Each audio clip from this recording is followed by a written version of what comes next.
travaille avec plusieurs groupes scolaires et notamment un collège qui est maintenant un petit peu avancé dans la démarche. L'idée de Mon Resto Responsable, finalement, c'est de permettre à des restaurants collectifs d'abord de partir dans un diagnostic assez simple, qui est accessible en ligne, facile à remplir. En 1 heure, 1 heure et demie, on peut avoir fait le tour en termes de diagnostic de son établissement au travers du filtre des 4 piliers du développement durable. Donc on va balayer l'alimentation, le bien-être des convives, l'hygiène, la sécurité, etc. L'intérêt sur la base de ce diagnostic, c'est que l'établissement puisse, avec ses convives, avec des producteurs locaux, avec des élus, des associations de parents d'élèves, choisir un certain nombre d'engagements sur lesquels il veut essayer de faire avancer son projet de restauration et commencer à avancer sur le champ du développement durable. Au travers de ces choix-là, qu'il va valider avec ces acteurs-là, l'objectif c'est d'obtenir cette garantie par ce public. Donc il s'engage devant ce public, il y a un processus de mise en œuvre qui va durer 6 mois à 1 an, et au terme de ces 6 mois à 1 an, il va reconvoquer ce public-là, il va montrer ce qu'il a fait, ce qu'il a réussi à réaliser,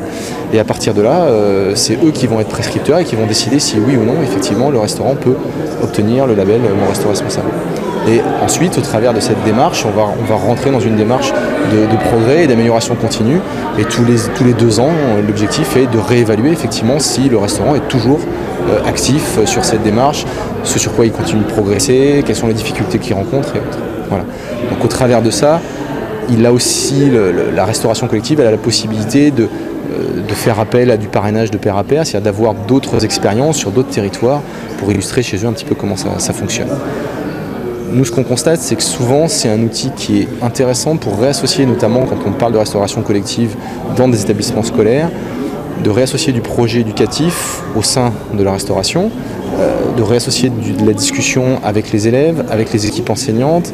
donc de refaire un petit peu corps au sein de l'établissement, ça c'est déjà quelque chose d'important. Et souvent, la thématique qui vient directement, c'est celle du gaspillage alimentaire. Et il y a une vraie envie aujourd'hui, un vrai effet de levier, parce qu'il est demandé à la fois à la limite par les convives, par les élèves qui constatent effectivement ce qui se passe, et par les équipes cuisine, et bien évidemment par l'intendance et après l'établissement. Donc pour nous sur le territoire, c'est souvent une entrée aujourd'hui, cette question du gaspillage alimentaire, et qui permet de décliner du coup cette question-là, autant avec les enseignants dans leur programme pédagogique, qu'avec l'équipe de restauration et autres. Donc toujours avec cette idée d'être dans une démarche d'amélioration continue.